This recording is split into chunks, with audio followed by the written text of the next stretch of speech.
참 예수님, 네, 오늘은 주님 공연 대축일입니다. 구세주이신 예수님의 탄생이 세상에 공적으로 드러났음을 경축하는 날입니다. 또한 동방박사들이 별의 인도를 받아서 아기 예수를 찾아가서 경배한 것을 경축하는 그런 축일입니다.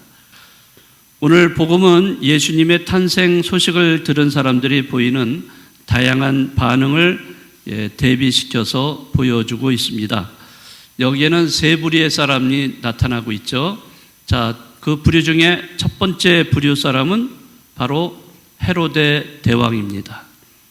그리고 두 번째는 수석 사제들, 율법학자들이고요.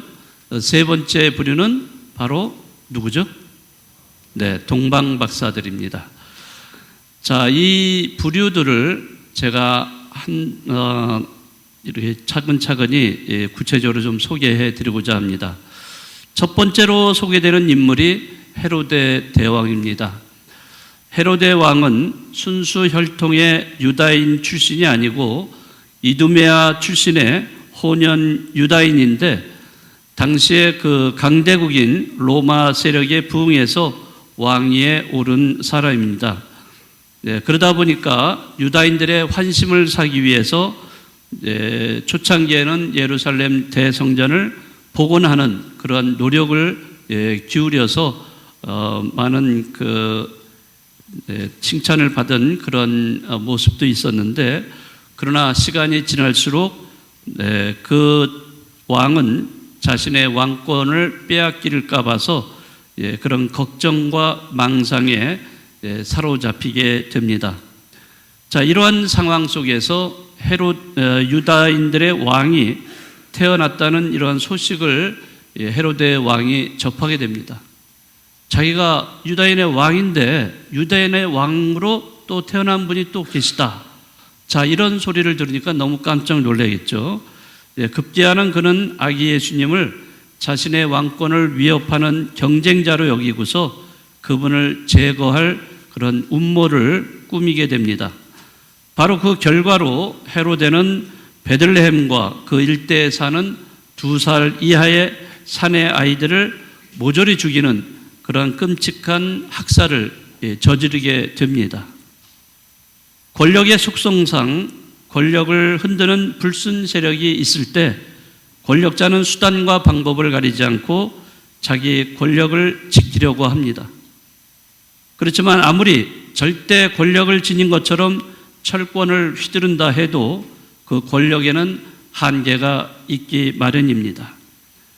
그 권력으로 민중의 입과 귀를 막고 여러 술수를 써서 억압을 하지만은 결국 스스로 무너지게 되어 있음을 이 헤로데 대왕을 통해서 알 수가 있습니다. 아기 예수님의 탄생 소식을 접한 두 번째 부류가 있습니다. 아까도 말씀드렸듯이 당대의 종교 지도자들입니다. 수석 사제들, 또 율법학자들. 자, 이들은 자기들의 이러한 전문 지식을 동원해서 이 아기 예수님이 태어날 그 장소가 바로 베들레헴이라는 사실까지 알아맞히는 그런 능력을 과시합니다. 자, 그렇지만 정작 본인들은 그분을 경배하러 가지 않습니다. 머리로는, 입으로는 너무나 하느님에 대한 율법에 대해서 추정을 불허할 만큼 너무나 잘 알고 있는 그런 사람들이었지만은 정작 행동으로는 옮기지 않는 그런 사람들입니다.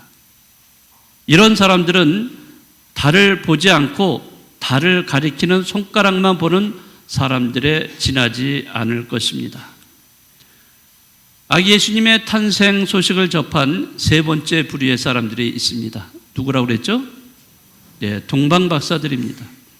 자, 이들은 멀리서 밤하늘에 빛나는 별의 인도를 받으면서 그 먼 길을 떠나서 베들레헴까지 찾아와서 아기 예수님을 경배합니다. 자, 이들은 유다인들이 아니라 이방인들이에요. 그래서 그 유다인들보다도 먼저 이 이방인들이 유다인의 왕으로 태어나신 분을 찾아와서 경배했다는 것, 이것은 바로 다름이 아니라 이제 하느님은 유다 민족만의 하느님이 아니라 그걸 뛰어넘어서 모든 민족의 하느님이시다 하는 것을 알려주는 사건이라고 할 수가 있겠습니다. 특별히 이방인을 상징하는 동방박사들은 그 먼 곳에서도 메시아를 만나기 위해서 별을 따라 예루살렘으로 온 것입니다. 한 가지 분명한 사실은 이 동방박사들은 별이 자기들을 메시아에게 인도해 줄 것이라는 굳은 믿음을 가진 소유자들이었다는 사실입니다.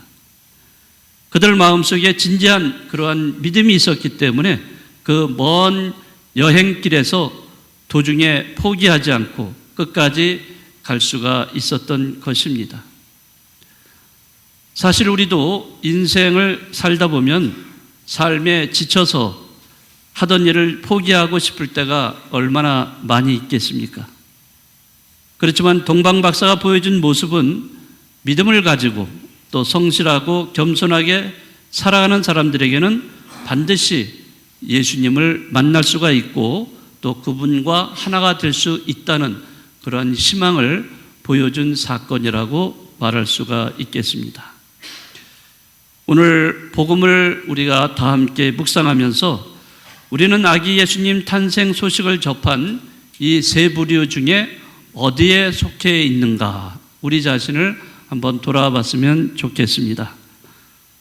물론 여러분들은 이 기쁜 소식을 거부하거나 자기 삶의 방식과 태도를 바꾸지 않는 사람들, 즉 헤로데라든지 수석사제들, 율법학자들, 이런 사람들하고는 다른 여러분들이 인생길을 살고 계시다고 생각을 합니다.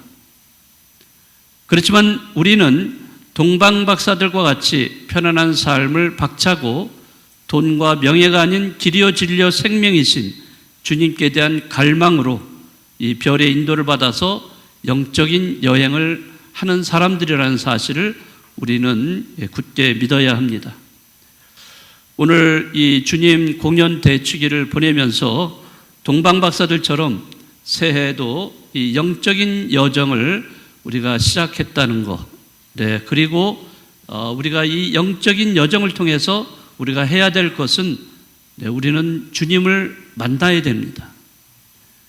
이것은 별의 인도를 통해서 만나게 되실 거예요. 별은 하늘에 떠 있죠. 그러나 하늘에 떠 있는 별을 말하는 것이 아니라 별은 우리 주변에 많이 있어요. 나를 주님께로 인도해 주는 그러한 별이 옆에 주위에 많이 있습니다. 여러분들은 그 별을 발견을 하셔야 되고, 발견하셨다면 그 별을 통해서 주님을 만나시는 분들이 되셔야 돼요.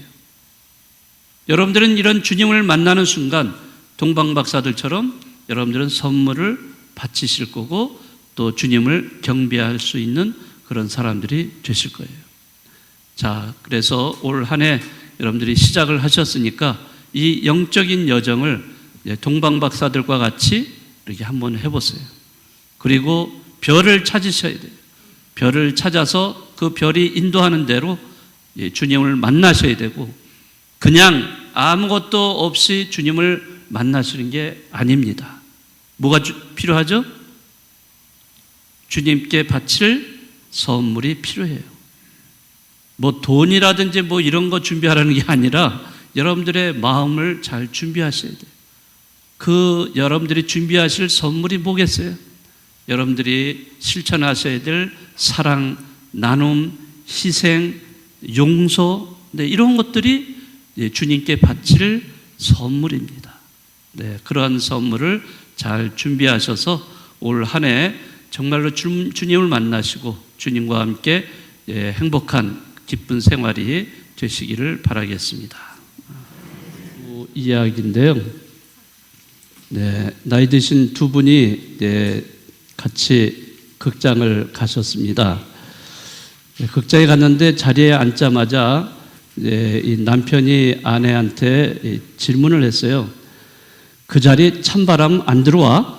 그랬더니 아내가 네, 괜찮은데요?